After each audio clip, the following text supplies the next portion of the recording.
Na aula de hoje vamos falar um pouco sobre o sistema respiratório. E as integrantes que ficaram com este tema sou eu, Gabriele Matos, a Helena Campos e a Caroline Silva. Lembrando que esse tema está totalmente ligado com a pandemia do SARS-CoV-2, que é uma doença respiratória. Mas temos que lembrar também que a máscara é essencial para a sua proteção e a proteção de todos. Entretanto, ela só é eficaz quando possui um filtro, ela está totalmente presa ao rosto, ou seja, ela não está solta e está sendo usada corretamente. E que evite de tirar o ar livre na presença de outras pessoas. E ela também tem que ser uma máscara, um pano, ou se for no caso da PF92, tem que ser respirável. E, acima de tudo, use máscara. Agora, voltando ao nosso tema, né? Sistema respiratório, temos que lembrar que todas as nossas células, elas respiram.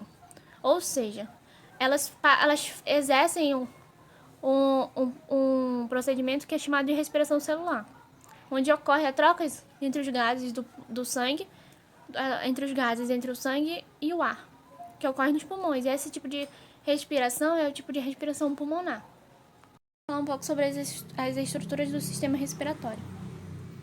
O sistema respiratório, além de ser composto por 2 pulmões, que são órgãos essenciais na respiração, só que sendo o pulmão direito ligeiramente maior que o de esquerdo, ele também é composto por outros órgãos, outras estruturas, que é a cavidade nasal, a narina e epiglote, a faringe, a traqueia, a cavidade pleural, que recobre os pulmões, os brônquios e os pulmões direito e esquerdo, além do diafragma.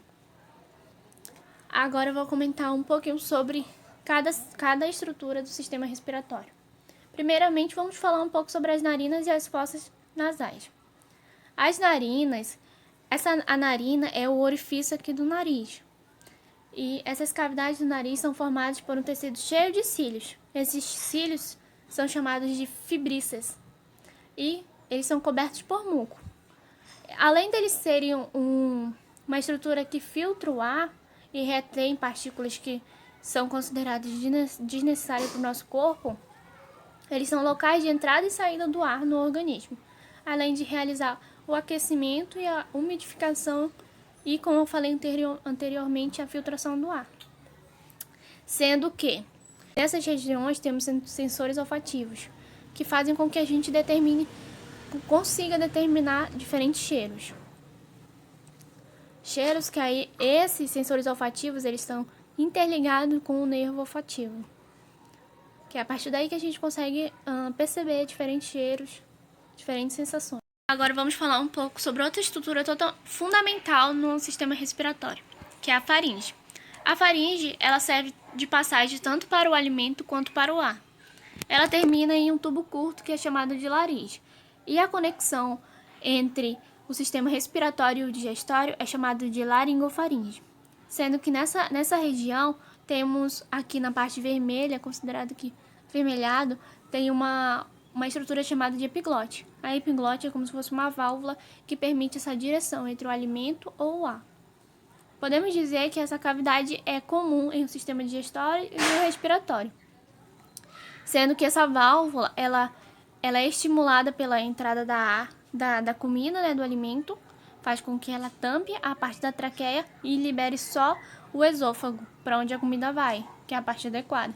Quando isso não ocorre ou acontece alguma situação, por exemplo, afogamento, essa região da traqueia, ela recebe o alimento ou a água e faz com que a gente tussa e tente expulsar esses invasores. O fundamental é a laringe, que é o que eu comentei anteriormente. Ela tem essa válvula que é chamada de epiglote, que ela faz esse bloqueio da entrada dos alimentos no sistema respiratório, mas também ocorre essa conexão entre o sistema respiratório e o digestório. Também temos as pregas vocais, que fazem com que produza o som por meio do ar que a gente exala. Aí essas cordas vocais se movimentam determinados movimentos que fazem com que a gente produza determinados sons. Outra estrutura importante é a traqueia, os brônquios e os bronquíolos, sendo que a traqueia é formada por anéis cartilaginosos, com função de manter a traqueia sempre aberta para a passagem do ar. Ou seja, a epiglote, ela fecha lá aquela região para poder o alimento não entrar na traqueia. Porque se ele entrasse na traqueia, ele se conectaria aos pulmões. Isso seria prejudicial para a gente. A traqueia, ela é facilmente percebida aqui. Quando você toca no seu pescoço, você percebe esses anéis cartilaginosos. Até quando você fala, você percebe, né, consegue perceber, sentir assim a movimentação do ar, que começa a produzir vibrações, que aí vem as cordas vocais. Agora os brônquios. Os brônquios, eles são duas ramificações da porção final da traqueia, que penetram nos pulmões. Aqui representados aqui como os meio rosado, que são os brônquios. Olha, eles são divididos em brônquios primários, brônquios secundários, terciários, e o finalzinho dessa ponta são os bronquíolos, que aí o oxigênio ele passa por todas essas regiões. Os bronquíolos são ramificações dos brônquios que terminam nos alvéolos pulmonares, sendo que nos alvéolos pulmonares que ocorre essa troca do oxigênio com o sangue. Apresentam a mesma constituição da traqueia, ou seja, ambos são cartilaginosos. Outro órgão fundamental são os pulmões. A gente temos dois pulmões. São dois órgãos esponjosos localizados no interior da caixa torácica, sendo que o direito é ligeiramente, como eu falei anteriormente, maior que o esquerdo. E eles são divididos, o direito, no caso, é dividido em 3 lobos e o esquerdo é em 2 lobos. Sendo que no direito a gente considera esses 3 lobos como superior, médio e inferior. E o lado esquerdo é superior e inferior. A estrutura fundamental no sistema respiratório, fundamental para a nossa sobrevivência, que é os alvéolos pulmonares. Eu já mencionei anteriormente sobre essa transformação da troca de gases, né? E essa transformação, ela se chama de hematose. Ela é denominada de hematose, que é essa troca do gás carbônico do sangue pelo oxigênio capturado do ar. Nesse primeiro GIF, a gente consegue observar perfeitamente como é que ocorre essa troca na corrente sanguínea e com os alvéolos pulmonares. Temos agora esse outro GIF apresentando sobre a célula. A célula é composta pelo gás oxigênio, o gás carbônico, troca pelo gás oxigênio. Nessas regiões temos receptores adequados para fazer essa troca, né? Vamos comentar um pouco sobre a ventilação pulmonar. A ventilação pulmonar ou respiração pulmonar é a renovação do ar contido na porção condutora da via respiratória, de modo espontâneo, e por ação dos músculos respiratórios, os músculos intercostais e, sobretudo, pelo músculo do diafragma, sendo que aí ocorre a inspiração e a expiração. Aqui temos alguns exemplos da inspiração e da expiração. Na inspiração, o diafragma contrai-se e baixa. Os músculos intercostais que eu mencionei, eles se contraem elevando as costelas, o volume do ar e o aumento da caixa torácica. Os pulmões eles se distendem, a pressão dentro dos pulmões diminui relativamente à pressão atmosférica. O ar atmosférico entra nas veias respiratórias e chega nos pulmões. O ar inspirado. Agora tente exalar esse ar, que é esse procedimento chamado de expiração. Ou seja, o diafragma vai relaxar, os músculos intercostais vão se relaxar também, as costelas vão ficar baixas, a caixa torácica vai diminuir de volume, os pulmões vão se contrair e a pressão dos pulmões vai aumentar relativamente à pressão atmosférica. O ar se encontra nos pulmões e sai para o exterior, passando pelas vias respiratórias. Nesse procedimento ocorre toda aquela troca gasosa que eu mencionei nos alvéolos pulmonares. Aqui é um exemplo da inspiração e da expiração. Vamos observar aqui nesse GIF como o diafragma vai aumentar, que é o processo de inspiração. Vai se contrair, na verdade, o diafragma vai se contrair, os pulmões vão se expandir, as costelas vão aumentar. Agora, já no processo de expiração, todo o ar que foi inalado, ele vai ocorrer um processo de exalação desse ar. onde os pulmões vão se contrair, como eu comentei, as costelas vão abaixar, a caixa torácica também, o diafragma vai relaxar. Vou comentar um pouco sobre as doenças associadas ao sistema respiratório. Primeiramente, temos o efizema pulmonar, que ele é a perda da elasticidade do tecido pulmonar devido à excessiva dilatação e destruição dos alvéolos.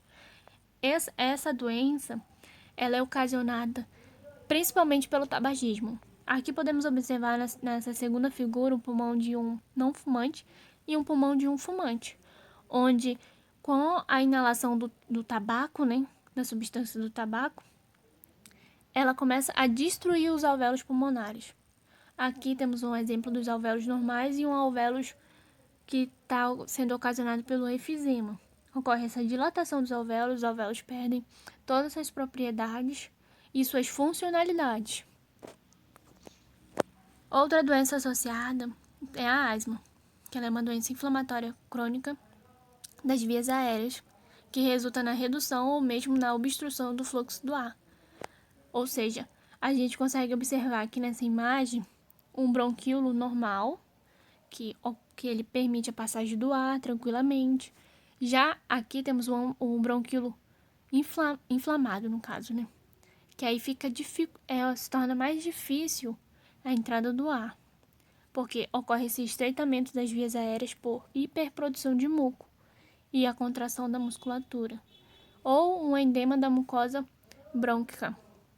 Ou seja, essa doença pode ser, como eu mencionei, uma doença inflamatória crônica e muito assim. Geralmente quem tem esse tipo de doença tem que fazer um tratamento continuamente. Outro exemplo é o edema pulmonar, que é o acúmulo de líquidos nos pulmões levando à insuficiência respiratória. Temos também a bronquite. E geralmente quem tem asma tem bronquite, que ocorre a inflamação das vias aéreas associadas a infecções virais ou bacterianas. No caso, pode ser do tipo aguda. A doença associada é o Covid-19. Como mencionado inicialmente na apresentação, Covid-19 ele é uma infecção respiratória ocasionada pelo coronavírus SARS-CoV-2. E ele é potencialmente grave, né? Ele também é elevada a transmissibilidade e no nosso caso, que a gente está vivendo na pandemia do SARS-CoV-2, ele foi amplamente distribuído. E ele é altamente letal. No Brasil, temos mais de 500 mil mortos, só no Brasil, relacionado à doença. Então, por favor, se cuidem. E, portanto, caso sinta alguns dos sintomas como tosse, febre, falta de ar, cansaço e entre outros, procure imediatamente uma unidade de saúde mais próxima. E lembre-se sempre de usar máscara, de utilizar álcool em gel. Se, no caso, não for possível, lave as mãos com água e sabão. Se cuidem.